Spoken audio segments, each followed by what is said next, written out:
اب یہ بھی دیکھنا ہے تو مجھے پتہ نہیں، آئیڈیا نہیں ہے کہ کیا چل رہا ہے. چائے پلائیے صدیق جان. پوچھوں گا کہ کیا چل رہا ہے. میں تو میرے کو میڈیکل رپورٹ آ گئی ہے اور اس میں یہ ہے کہ وہ ان کو شفٹ کرنا چاہ رہے ہیں ہاسپٹل سے واپس پولیس اسٹیشن.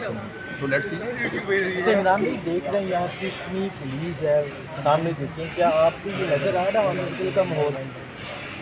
نہیں، پولیس دیکھیں نا، نارمل حالات نہیں ہیں. نارمل حالات جہاں پہ ہوتے ہیں وہاں پہ پھر اتنی پولیس نہیں ہوتی. یہ جب یہ آپ میرے پیچھے بھی آ رہے تھے تو وہ پولیس وہاں بھی بہت زیادہ تھی، رونا پڑا ہوا تھا ہر طرف، آپ کو یاد ہوگا. تو یہاں پہ بھی نارمل حالات نہیں ہیں کیونکہ ایک پولیٹیکل آدمی کو پکڑا ہوا ہے تو اس میں پولیس کی تو بھاری نفری ہوگی، وہ اس لیے ہے. عمران بھائی جا رہا تھا طبیعتیں ٹھیک، اب طبیعت ٹھیک ہو گئی. اب اچھا، میں ویسے حیران ہو رہا تھا کہ ڈاکٹرز کا ایک جو پینل تھا اس کی رپورٹ کچھ اور کہہ رہی تھی، دوسرے بھی کچھ اور کہہ رہی ہے. تو یہ اوپینین ہے ڈاکٹرز کی، اس کو چیلنج بھی کیا جا سکتا ہے. اب پاکستان تحریک انصاف میرے خیال میں چیلنج کرے گی، ڈاکٹرز کہیں گے نہیں. ایک بحث ہے جو چلتی رہے گی. میری نظر میں جو مین چیز ہے وہ یہ نہیں ہے کہ یہ آدمی صحت مند ہے، بیمار ہے، ٹارچر کیا، یہ ساری چیزیں. میری نظر میں یہ ہے کہ پاکستان میں کیا سب کو ایک جیسا انصاف مل رہا ہے. میری نظر میں یہ ہے کہ اس سے پہلے جن لوگوں نے اس سے زیادہ زہریلے اسٹیٹمنٹ دیے ہیں کیا وہ سارے بھی ایسے ہی گرفتار ہیں؟ میرا یہ جاننا ہے. میری ہمدردی نہیں ہے کسی ایسے آدمی کے ساتھ جو کوئی اس طرح کی بات کرے. میں بطور صحافی میری ذمہ داری ہے کہ میں ساری چیزیں جا کے وٹنس کروں. اس سے پہلے بھی کرتا رہا ہوں، آئندہ بھی کرتا رہوں گا.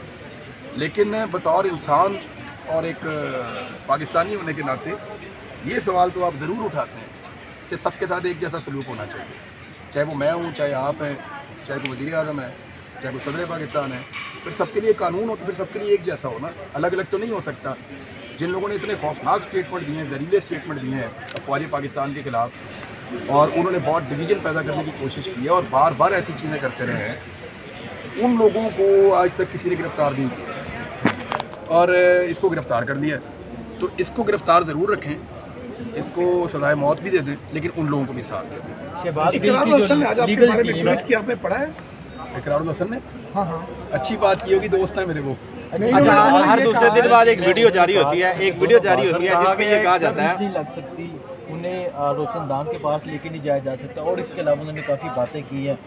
ڈاکٹرز نہیں جاتے، ڈاکٹرز والے کپڑے پہن کے کچھ اور لوگ اندر جاتے ہیں روم کے اندر. کیا کہنا چاہیے؟ یہ کون؟ اعجاز چودھری صاحب کہہ رہے تھے؟ یہ سمیع ابراہیم نیازی. دیکھیں، میں آپ کو ایک چیز بڑی کلیئر کرتا ہوں، کیونکہ یہ ایک پولیٹیکل فگر بھی ہے اور اس میں کیونکہ شہباز گل کا جو کیس ہے وہ ریلیٹڈ ہے پاکستان کی آرم فورسز. ناظرین، یہاں پر ابھی آپ نے سنا کہ عمران ریاض آئے، انہوں نے کہا کہ میڈیکل رپورٹ آئی ہے جس کے بعد فیصلہ کیا جا رہا ہے کہ شہباز گل کو یہاں سے لے جایا جائے گا، مطلب پولیس کے اسلام آباد پولیس کے حوالے کر دیا جائے گا. تو ان کا مزید کہنا تھا کہ پولیس کی ایک باری نفری بھی آنے والی ہے اور حالات جو ہیں وہ کچھ بھی ہو سکتے ہیں، کیونکہ انہوں نے ایک پولیٹیشین بندے کو ہاسپٹل میں رکھا ہوا ہے، تو اس لیے